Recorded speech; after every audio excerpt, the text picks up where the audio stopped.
saya Gila Raditya Asmarani, saya calon guru penggerak angkatan 4 dari Kabupaten Pati. Terima kasih. Yang terhormat Ketua Gugus Matahari Ibu Ana Lilia Tati. Yang kami hormati milik Paut Kecamatan Pati Bapak Sunarto. Yang kami hormati rekan-rekan se-Gugus Matahari. Izinkan saya untuk menyampaikan sosialisasi modul pendidikan guru penggerak angkatan 4. Baik, untuk modul yang pertama yaitu refleksi filosofis pendidikan Ki Dewantoro. Sebelum saya menyampaikan materinya, saya akan membacakan komitmen belajar. Jadi dalam hal ini kita sebagai guru harus memiliki komitmen dalam belajar. Yang pertama adalah membuka diri terhadap perbedaan dalam berpendapat, bertanya dan berbagi pengalaman. Yang kedua, semua peserta berpartisipasi aktif dalam diskusi. Yang ketiga, konsisten dengan waktu saat mempresentasikan ide, bertanya dan berbagi pengalaman. Tujuan dari modul 1P1 ini, sosialisasi ini yaitu peserta mampu memberikan perspektif reflektif kritis tentang pemikiran filosofis pendidikan Ki Dewantoro dalam diskusi. Capaian peserta akan memiliki yang pertama adalah pemahaman reflektif kritis tentang dasar-dasar pendidikan Ki Dewantoro melalui diskusi virtual dan bersama interview. Sikap reflektif kritis dalam merefleksikan dasar-dasar pendidikan Ki Dewantoro ada konteks kelas dan sekolah. Yang pertama, dasar pendidikan Ki Dewantoro yaitu adalah menuntut. Apa itu menuntut? Menuntut maksudnya adalah menuntut segala kodrat yang ada pada anak agar mereka dapat mencapai keselamatan dan kebahagiaan setinggi-tingginya baik sebagai manusia maupun anggota masyarakat. Dalam hal ini, kodrat manusia itu ada dua, kodrat alam dan kodrat zaman. Yang mana kodrat alam itu ada pada diri kita, ya, timbul dari diri kita. Sedangkan kalau kodrat zaman itu timbul dari zaman sekarang. Misal kita sebagai guru harus mengikuti kodrat zaman. Kalau sekarang zamannya adalah teknologi, ya kita harus bisa mengikuti teknologi yang ada, tapi tidak lupa dengan kodrat alamnya. Kalau kodrat alam anak adalah bermain. Ini ya. Yang kedua dasar pendidikan Ki Dewantoro, kodrat anak yaitu merdeka. Maksud dari manusia merdeka adalah manusia yang hidupnya lahir atau batin tidak tergantung kepada orang lain. Akan tetapi bersandar atas kekuatan sendiri. Maksud dari pengajaran dan pendidikan yang berguna untuk berkehidupan bersama lawan merdeka manusia sebagai bagian dari persatuan batin. Pengaruh pengajaran itu umumnya memerdekakan manusia atas hidup lahir, sedang memerdekakan hidup batin itu terdapat dari pendidikan. Jadi merdeka batin untuk pendidikan, sedangkan merdeka lahir itu adalah pengajaran.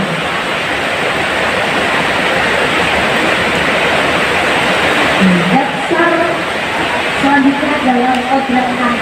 Itu adalah bermain, termasuk anak usia dini. Kita berada pada pendidikan anak usia dini, sedang pendidikan anak usia dini.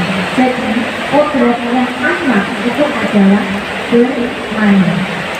Bermain adalah salah satu kodrat anak. Pikiran, perasaan, kemauan, tenaga Pikiran itu sama halnya dengan cipta, perasaan rasa, kemauan rasa atau karya, tenaga pekerja. Ada pada diri anak, permainan anak dapat menjadi bagian pembelajaran di sekolah. Contohnya apa ya? Permainan yang menggunakan cipta,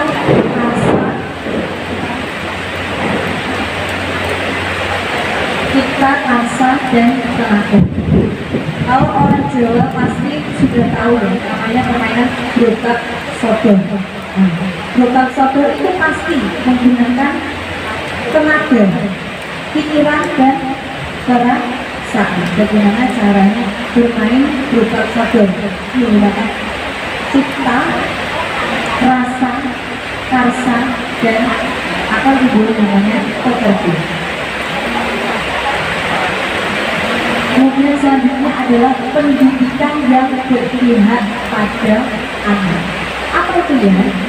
Maksud dari pendidikan yang berpihak pada anak, bebas dari segala ikatan, dengan suci hati mendekati sang anak bukan untuk meminta suatu hal, melainkan untuk berbangga pada sang anak. Ini pemikiran dari Ki Hajar Dewantara pada bukunya. Pendidikan harus terletak di dalam pangkuan ibu bapak, karena hanya dua orang ini yang dapat berhamba pada anak dengan semurni-murninya dan seikhlas-ikhlasnya. Sebab cinta kasihnya kepada anak-anaknya boleh dibilang cinta kasih tak terbatas.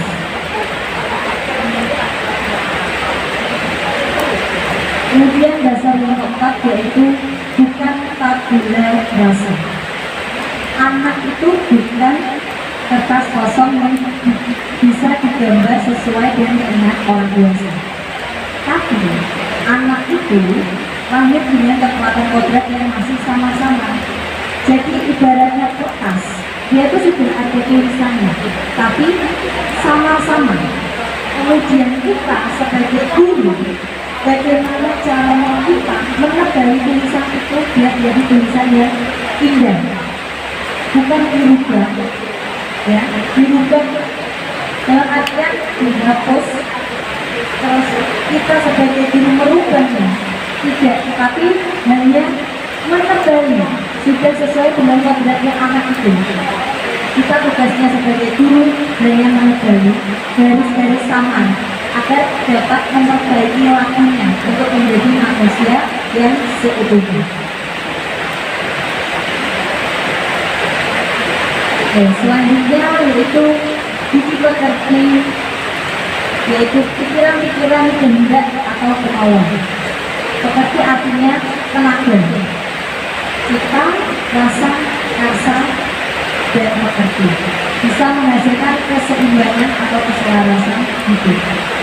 Budi pekerti, watak, karakter adalah bersatunya kepaduan yang harmonis antara indera pikiran, perasaan, dan kehendak atau kemauan sehingga menimbulkan tenaga dan semangat. Dalam pendidikan itu diibaratkan anak, itu diibaratkan sebagai bibit ya, tanaman padi atau tanaman jagung. Kita sebagai guru ya, hanya memelihara, memberi air, memupuk, ya, memberikan lahan. Ibaratnya pendidikan itu seperti itu.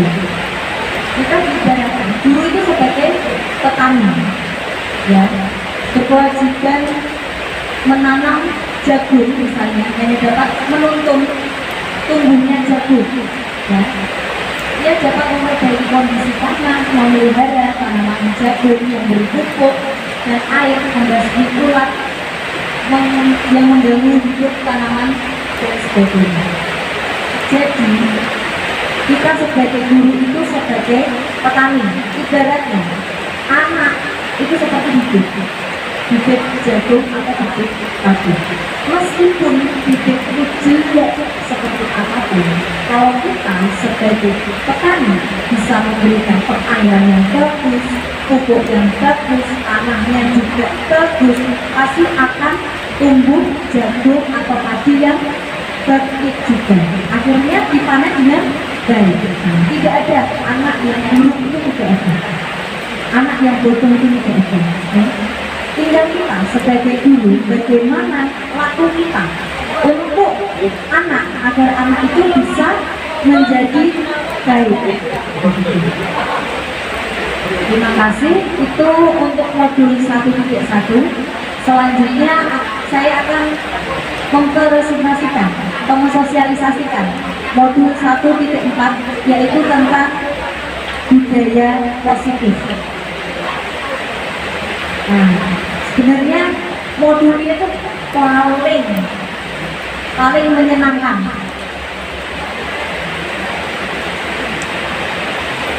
Modul ini tuh, modul 1.4 itu paling menyenangkan, budaya positif.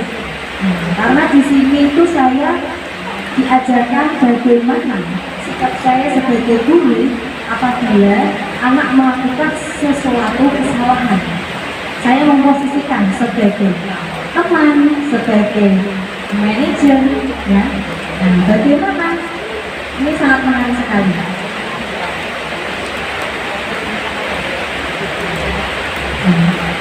Jadi di modul 1.4 ini tentang budaya positif. Untuk capaian pada modul ini menghubungkan konsep, jadi konsep antara tadi pendidikan menurut Ki Hajar Dewantara dengan konsep budaya dan lingkungan positif yang ada di sekolah. Kemudian melakukan evaluasi dan refleksi tentang praktik disiplin dalam pendidikan Indonesia secara umum untuk mendapatkan pemahaman baru mengenai konsep disiplin positif dalam menciptakan murid dengan profil pelajar Pancasila.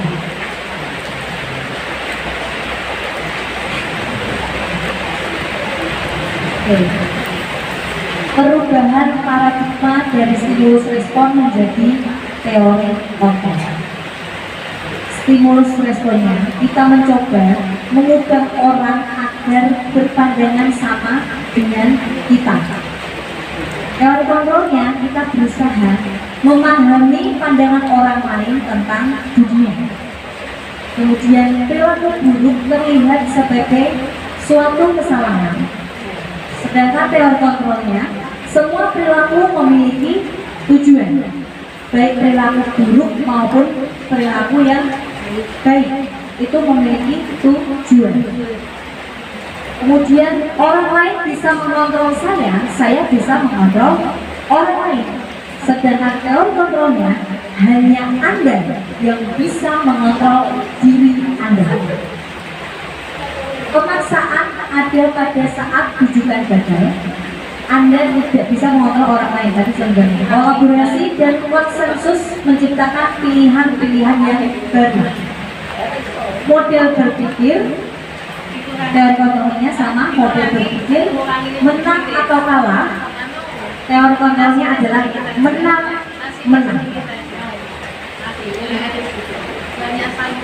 Perubahan paradigma teori kontrol, yaitu ilusi kontrol. Yang pertama, ilusi guru mengontrol murid. Yang kedua, ilusi bahwa kritik dan membuat orang lain merasa bersalah dapat menguatkan karakter. Ilusi bahwa semua penguatan positif efektif dan bermanfaat. Ilusi bahwa orang dewasa memiliki hak untuk memaksa. Ini disiplin positif. Ki Hajar Dewantara menyatakan bahwa untuk menciptakan murid yang merdeka, maka syarat utamanya harus mempunyai disiplin yang kuat, yaitu disiplin dari diri yang berasal dari motivasi internal, jadi dari diri sendiri. Nah, jika tidak mempunyai motivasi internal, maka diperlukan motivasi eksternal atau dari luar atau orang lain untuk mendisiplinkan diri kita. Diana Rosen menyatakan bahwa kata disiplin itu berasal dari bahasa Latin, artinya berarti belajar. juga berasal dari akar kata yang sama, disiplin atau murid atau pengikut. Dia juga mengatakan bahwa disiplin juga berkonotasi dengan disiplin diri murid.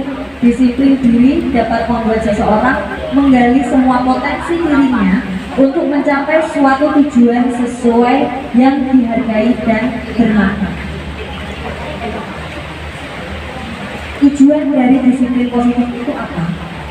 Untuk menanamkan motivasi kepada semua siswa kita agar mereka menjadi orang yang mereka inginkan dan menghargai diri sendiri dengan nilai-nilai yang mereka percaya. Motivasi ini berasal dari diri sendiri atau diri siswa, itu internal, sehingga akan berdampak jangka panjang dan tidak akan terpengaruh dengan adanya hukuman dan hadiah. Biasanya kalau motivasi itu dari diri sendiri, pasti anak itu tidak akan meminta imbalan. Misalnya kalau dia melakukan kesalahan, misal dia terlambat, gitu ya. Tapi kalau disiplin itu ada pada dirinya, ya, berarti dia menanamkan disiplin itu pada dirinya. Dia tidak akan meminta imbalan. Coba kalau peraturan itu dibuat sekolah, ya, sekolah atau guru, ya, sudah salah, sekolah atau guru yang membuat peraturan tersebut, ya, anak itu pasti kalau misalkan dia terlambat pasti dihukum, ya, berarti itu ada hadiah atau hukuman. Tapi kalau peraturan sekolah atau peraturan kelas itu dibuat bersama-sama atas keinginannya sendiri, nah, itu tidak akan menimbulkan hadiah atau hukuman. Jadi motivasi perilaku manusia itu ada 3. Itu menurut dari Diana dosen. Yang pertama, untuk menghindari ketidaknyamanan atau hukuman. Nah, ini tadi yang saya maksud, menghindari ketidaknyamanan atau hukuman. Seseorang berperilaku untuk menghindari permasalahan yang mungkin muncul dan berpengaruh kepada mereka secara fisik, psikologis, atau tidak terpenuhinya kebutuhan mereka bila mereka tidak melakukan tindakan itu. Seperti misal terlambat, ya, karena dia takut aku terlambat, aku dihukum, akhirnya dia datang pagi. Ya. Misal lagi, kalau misalkan saya tidak ranking 1, saya tidak akan dapat hadiah dari itu, misalkan sepeda atau dapat hadiah apa. Jadi ini motivasi yang pertama, untuk menghindari ketidaknyamanan atau hukuman. Yang kedua, ada untuk mendapatkan imbalan atau penghargaan dari orang lain, biar terlihat sama orang lain, oh itu loh, dia berangkat pagi terus, terus dicontoh, itu termasuk penghargaan dari orang lain. Kemudian yang ketiga, untuk menjadi orang yang mereka inginkan dan menghargai diri sendiri. Maksudnya adalah mereka percaya orang yang melakukan sesuatu karena nilai-nilai yang mereka yakini dan hargai. Motivasi ini akan membuat orang mempunyai disiplin positif karena motivasinya bersifat internal. Dari ketiga ini, menurut panjenengan semua, yang paling baik untuk pendidikan saat ini itu yang mana? Kira-kira? Oh, yang pertama tadi kan karena menghindari ketidaknyamanan, ya. Terus yang kedua itu mereka mendapatkan imbalan, pujian penghargaan dari orang lain. Kalau yang ketiga itu untuk menjadi orang yang mereka inginkan dan menghargai diri sendiri. C, betul. Yang paling bagus adalah itu, ya, karena motivasi itu terbentuk dari diri sendiri atau internal. Iya. Selanjutnya ada posisi kontrol. Posisi kontrol restitusi. Ada 5. Jadi guru itu harus memiliki posisi kontrol 5 ini. Yang pertama, yaitu pendukung. Biasanya guru, ya, tidak guru juga sih, orang tua juga ya, biasanya berada di posisi pertama, ya enggak, sebagai pendukung. Kalau anak melakukan kesalahan pasti didukung, kebanyakan seperti itu. Yang kedua, membuat orang merasa bersalah, sama halnya seperti yang pertama, pendukung. Tapi kalau posisi yang kedua ini biasanya itu seperti misalkan, ya oke, dicerai, melakukan kesalahan, benar apa tidak? Nah, benar apa tidak itu seperti itu? Nah, itu berarti posisi kedua, membuat orang merasa bersalah karena melakukan hal tersebut. Terus yang ketiga, yaitu posisi teman. Guru tidak akan menyakiti murid, tetapi akan selalu berusaha mengontrol siswa melalui persuasi. Posisi ini dapat berdampak positif dan negatif. Pasti, setiap posisi ada positifnya dan ada negatifnya. Posisi kita sebagai teman curhat, ya, buat anak. Kalau misalkan dia nangis, pasti ada anak yang pendiam, menangis, tidak tahu kenapa ucuk-ucuk nangis, tidak ngerti kenapa menangis. Ditanya diam aja, ditanya menunggu tetap nangis, tidak mau ngomong. Nah, kita harus bisa memposisikan kita sebagai apa? Teman. Kemudian yang keempat yaitu monitor atau pemantau. Posisi pemantau berdasarkan peraturan-peraturan dan konsekuensi dengan memisahkan hubungan pribadi. Jadi kita mengontrol ketika anak itu melakukan kesalahan, kita kontrol. Dia melakukan kesalahan. Terus sikapnya seperti apa kalau dia melakukan kesalahan. Kemudian yang kelima, ini posisi kontrol yang paling baik, yaitu manajer. Di mana guru berbuat bersama dengan murid, mengajak siswa mempertanggungjawabkan perilakunya, mendukung siswa menemukan solusi atas permasalahannya sendiri. Nah, di modul ini saya juga dapat tugas itu memecahkan suatu masalah yang ada di sekolah saya. Dua masalah, bagaimana dibikin video dan bagaimana kita sebagai guru bisa memecahkan dan bisa menjadi posisi manajer ini. Nah, semisal ini di sekolah saya ada anak, ya, dia itu berebut mainan, pasti ya. Namanya anak mereka itu pasti. Ketika mainannya sudah diambil dia dulu, aku mainan ini, kamu nggak boleh pinjam karena aku yang ambil duluan. Pasti seperti itu. Kita sebagai guru, bagaimana sikap kita? Apakah nyala ya dia nyala dan kamu main-main aja? Apakah seperti itu? Tidak. Yang benar adalah seperti itu. Semisal dia melakukan kesalahan, tadi yang berebut, bahkan ada anak ketika berebut terus dipukul jari. Nah itu kan melakukan kesalahan ya. Nah baru kita tanya, kenapa? Kenapa saya ada apa? Baru kita tanya dulu. Permasalahan kita tidak boleh menjudge bahwa itu mau kesalahan A, kesalahan B. Tidak boleh seperti itu. Kita harus cari duduk masalahnya dulu. Kenapa dia bisa menangisnya tadi? Ya, kita tanya, kenapa dia? Kita tidak bisa mendengarkan satu argumen dari anak A sendiri, tapi harus juga mendengarkan argumen dari anak B. Mau ngorong gitu. Tanya si A, kenapa dia? Ini tadi mainan aku direbut sama si B.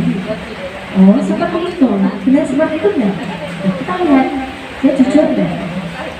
Enggak, tadi itu saya ambil duluan, saya merebut. Lalu kita lihat dia seperti itu kan? Benar? Baru dia bilang, oke, kalau seperti itu apakah perbuatan itu baik? Apakah jadi anak yang baik? Apakah jadi anak yang soleh? Apakah jadi anak yang solehah seperti itu? Tidak. Kalau kita menyakiti teman, apa yang terjadi? Kita tanyakan seperti itu. Sebenarnya sulit ya? Tidak sulit sih sebenarnya, tapi memang membutuhkan waktu. Tapi kalau seperti itu, caranya kita mengajak anak untuk terbuka, mau bercerita bagaimana perasaannya, bagaimana, apa yang dia rasakan. Ada anak jatuh, jangan terus jangan nangis. Nah, kebanyakan pasti gitu, anak jangan nangis ya. Nah, pasti gitu, pasti. Nah, sebenarnya apa yang harus kita lakukan kalau ada anak yang jatuh? Biarkan dia nangis dulu, biarkan dia meluapkan emosinya. Nah, baru kalau dia sudah diam, oke. Kamu tadi nangis, kenapa? Aku tadi jatuh. Kok bisa jatuh? Tapi kenapa? Aku lari-lari. Oh iya, kalau lari-lari itu bagaimana? Ya akhirnya jatuh. Iya, kalau begitu jangan lari-lari ya. Kalau mau bermain, hati-hati. Nah, seperti itu. Jadi kita ajak anak untuk berargumen, memecahkan masalahnya sendiri ketika dia melakukan kesalahan. Bukan kita sebagai guru langsung menjudge anak atau memutuskan masalah itu sendiri. Wes, pokoknya kamu melakukan kesalahan, kamu harus minta maaf sama teman. Tidak seperti itu. Biarkan anak untuk berpikir, oh, kalau saya melakukan kesalahan, saya berarti harus minta maaf. Nah, kalau sudah minta maaf, saya bagaimana? Oh, setelah saya minta maaf, teman saya mau jadi teman saya lagi. Seperti itu. Ini posisi kontrol sebagai manajer. Memang sedikit agak sulit, tapi kalau kita tidak melakukannya dari sekarang, akan bertambah sulit. Gitu. Kalau di tempat saya, alhamdulillah sudah berjalan di kelas saya. Semisal ada anak melakukan kesalahan, oke. Apakah kamu masih ingat keyakinan kelas kita? Saya selalu seperti itu. Apa keyakinan kelas kita? Dia sebutkan ini. Kalau kamu tadi melakukan seperti itu, apakah itu sudah termasuk di keyakinan kelas? Tidak. Kalau tidak termasuk, berarti kamu saya bukan anak yang baik. Dia berpendapat sendiri. Bukan kita mengajari anak itu sendiri, tapi dia berpendapat sendiri bahwa kalau saya melakukan kesalahan itu, saya bukan anak yang baik, bukan anak yang soleh, bukan anak yang penurut, tidak sesuai dengan keyakinan kelas. Nah, ini keyakinan kelas. Apa itu keyakinan kelas? Yaitu nilai-nilai kebaikan atau prinsip-prinsip yang disepakati secara universal. Orang akan lebih semangat atau tergerak untuk melakukan keyakinan daripada hanya mengikuti aturan. Akan berbeda. Kalau aturan dibuat di sekolah, yang membuat gurunya atau kepala sekolah misalnya. Jangan datang terlambat, misalnya memakai seragam ini setiap hari ini misalnya. Di sekolah, di kelas tidak boleh rame, misalnya seperti itu. Terus harus bersama pada tempatnya. Itu aturan. Ya. Tapi kalau keyakinan kelas, semisal di dalam kelas, oke teman-teman. Hari ini kita membuat keyakinan kelas. Apa itu keyakinan kelas? Oh, keyakinan kelas itu bagaimana kita membuat kelas kita menjadi lebih baik lagi. Oke, Bunda kasih contoh keyakinan kelasnya apa ya? Oh, kalau berdoa kita harus bagaimana? Oh, harus khusyuk.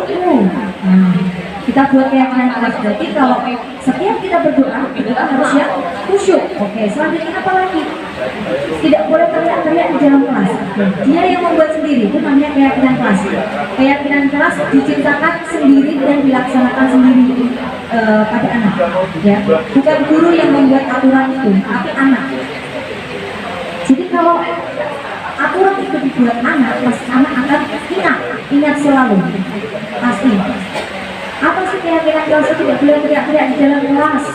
Langsung apa lagi? Oke. Kalau orang sudah berbicara harus mendengarkan dulu. Terus apa lagi? Membersihkan kelas. Oke, berarti menjaga kebersihan. Kalau misalkan kelas yang kotor bagaimana? Kita ambil satu, kita nyapu. Itu sudah berjalan di kelas saya. Ulang setiap kita kan tidak ada istirahat sebenarnya, tapi kita membawa bekal. Jadi kita tidak istirahat di luar, tapi membawa bekal. Setelah makan bekal, kita lihat kelasnya kotor. Loh, kok kotor ya kelasnya? Apa yang harus kita lakukan? Oke, aku ambil sapu, kamu ambil ikat. Dia bertanggung jawab sendiri, langsung ambil sapu, ambil ikat, nyapu kelasnya. Tidak perlu disuruh. Sekarang sudah berjalan sendiri. Agak ringan dulu. Jadi tidak membereskan mainan, ya, tidak nyapu kelas, ya. Sekarang anaknya bertanggung jawab sendiri. Karena tadi keyakinan kelasnya disepakati sendiri atas dasar pikirannya sendiri. Oke, kalau misalkan keyakinan kelas itu dilanggar sendiri, dia yang membuat sendiri. Kamu tadi gak temennya, ya, kamu berarti gak punya teman. Kamu seperti itu. Nah, kalau keyakinan kelasnya itu dilakukan sendiri, dibuat sendiri, pasti anak itu akan enjoy di kelas. Nah, di kelas pasti akan enjoy. Sekarang saya kalau di kelas, ayo tugasnya hari ini ada 4 kegiatan, ada 4 kegiatan. Sudah selesai kegiatannya. Apa yang harus kita lakukan teman-teman? Diberesi langsung. Mereka bawa alatnya sendiri di masing-masing bilaji. Misalkan aku masih kotor, kotor ambil aja. Mereka langsung lakukan aja. Misal ada sampah, entah itu sampah siapa, punya dia atau punya temennya, dia bertanggung jawab untuk kelasnya biar bersih, kelasnya biar tetap bersih. Gitu. Jadi buatlah keyakinan kelas yang disepakati oleh anak itu sendiri. Menyenangkan sekali Bu. Nah, selanjutnya ada restitusi. Apa itu restitusi? Restitusi merupakan proses menciptakan posisi bagi murid untuk memperbaiki kesalahan mereka, sehingga mereka bisa kembali pada kelompoknya dengan karakter yang lebih kuat. Restitusi dapat membantu murid menjadi lebih mempunyai tujuan, disiplin positif, dan memulihkan dirinya ketika berbuat kesalahan. Restitusi